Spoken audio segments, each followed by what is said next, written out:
जय श्री कृष्ण।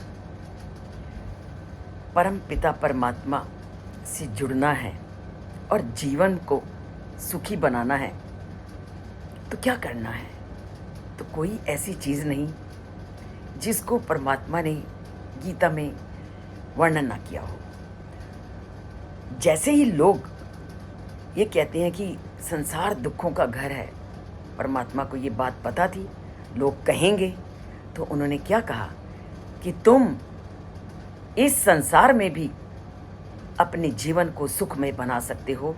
और वो कैसे? वो कहते हैं शक्नोति ई या सोड़ूं प्राक शरीर विमोक्षणात् काम क्रोध उद्भवम वेगम सा युक्ता सा सुखी नरा। कहते हैं कोई मुश्किल नहीं, इस संसार में भी आप पूरी तरह से सुखी जीवन व्यतीत कर सकते हो। तो सुखी जीवन व्यतीत करें कैसे? तो उन्होंने कहा कि इस शरीर को छोड़ने से पहले तुमने अपनी अंदर की दो चीज़ों को कंट्रोल में करना है, और वो दो चीज़ें हैं काम और क्रोध।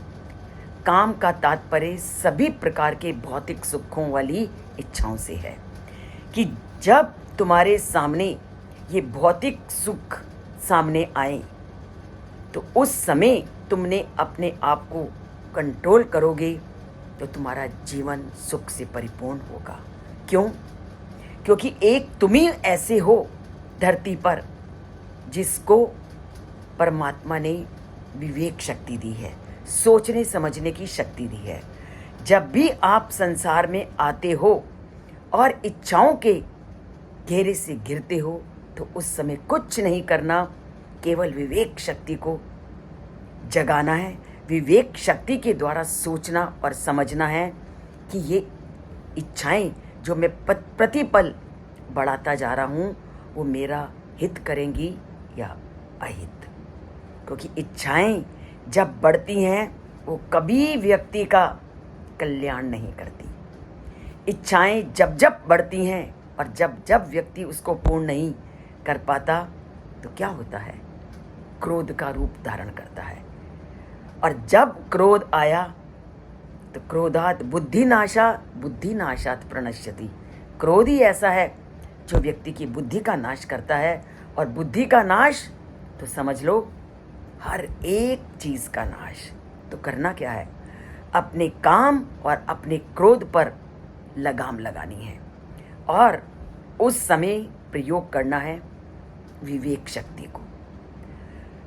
जिस दिन आपने विवेक शक्ति का प्रयोग किया उस समय अपने आप आपका जीवन सुख से युक्त हो जाएगा। क्योंकि काम और क्रोध नदी की तेज धारा की भांति शक्तिशाली होती हैं जो व्यक्ति को तहस नहस कर देती हैं। और आजकल आप देख ही रहे हो, जगह जगह जो पानी का सैलाब आ रहा है, उन्होंने क्या व्यक्ति के जीवन को जीवित रहने का साधन छोड़ा है? किस तरह लोगों के घरों को पानी का सैलाब नष्ट कर देता है, रोज़ आप वीडियो में देख रहे हो।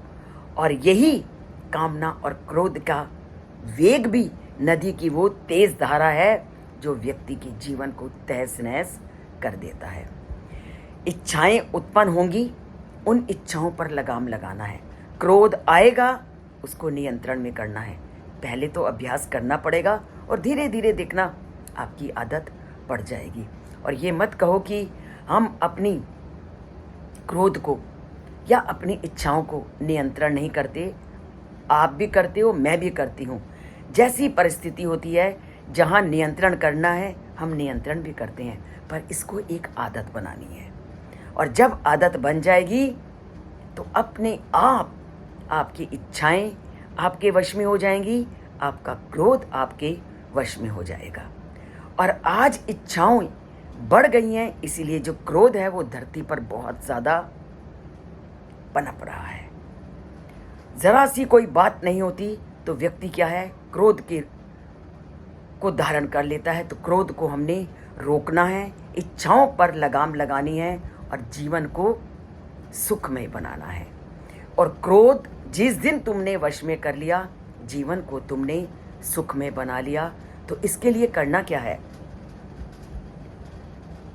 हमने उन ग्रंथों को पढ़ना है, उन ग्रंथों का अध्ययन करना है जो हमें इन चीज़ों पर नियंत्रण करने का की सीख देते हैं।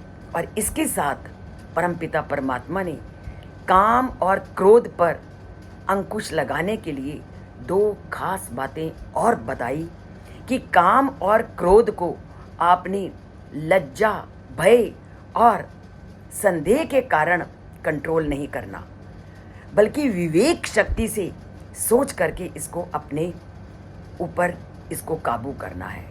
कई लोग अपनी इच्छाओं को डर के कारण नियंत्रण में करते हैं या किसी लज्जा के कारण अपनी इच्छाओं को पूर्ण नहीं करते, पर उन्होंने कहा कि लज्जा और भय का काम और क्रोध को रोकने में स्थान नहीं देना। आपने काम और क्रोध को रोकना है विवेक शक्ति का सहारा लेकर के। और जिस दिन आपने विवेक शक्ति के द्वारा इन दोनों को रोकने का प्रयत्न किया तो आपका जीवन हमेशा सफल होगा। तो बनाइए जीवन को सफल और अपने जीवन को सुखी इन इच्छाओं पर नियंत्रण करके, और अपने आप को ऊपर उठाने का प्रयत्न करो, क्योंकि सुखी जीवन ही मोक्ष के द्वार को खोलेगा और कोई नहीं। तो बोलिए जय श्री कृष्ण। चैनल से जुड़िए, सब्सक्राइब नहीं किया तो सब्सक्राइब कीजिए।